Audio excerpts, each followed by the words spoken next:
முதல்வர் வந்து தன்னை தானே ஒரு காமெடி பீஸ் ஆக்கிக்கிறாரு. இப்ப பசங்கலாம் கீழ வந்து என்ன தெரியுமா கேட்கறாங்க? முதல்ல அந்த பைக்க சைடு ஸ்டாண்ட் எடுத்துட்டு நிக்க முடியுமா அவரால அந்த வெயிட்டுக்குங்கறாங்க. கடைசில பார்த்தா சைடு ஸ்டாண்ட் போட்டு தான் நிக்கிறாரு. ஸ்டாண்ட் எடுத்தாலே அதுல போட முடியல. அடுத்தது அதோட பேர் வந்து சுசுகி ஹயாபுசா. அத அவரால சொல்ல முடியுமா? சொல்லுங்க துண்டு சீட்ல எழுதி கொடுத்தாலும் டங்கு ரோல் ஆகாம அது பேர் சொல்லுவாரா? அப்படின்னு கேக்குறாங்க. சின்ன பசங்க கிட்ட அசிங்கப்படுறீங்கல்ல. எதுக்குங்க இந்த வேலை உங்களுக்கு? முதல்வர்னா அதாவது ஒவ்வொரு விஷயங்களும் அந்தந்த வயசுக்கு தகுந்த அந்தந்த பொறுப்புக்கு தகுந்த மெச்சூரிட்டி வரணும். ஒரு தலைவரா ஒரு 15 வயசுக்குள்ள ஓடி புடிச்சு சில்லாக்கு எடுத்து பல்லாங்குழி விளையாடுது, பாண்டி விளையாடுது, ஊஞ்சல் ஆடுது அப்படின்னா அது நல்லா இருக்கும். அதே 40 வயசுல ஒரு லீடரா அந்த பொண்ணு பாக்குறப்ப அந்த லீடர் தான் என்ன செய்யணும் சிரிப்பாங்களா இல்லையா?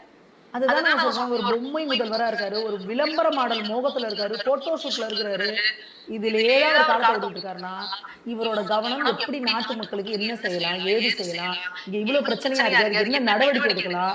அத பத்திலாம் இவர் எப்ப யோசிப்பாரு?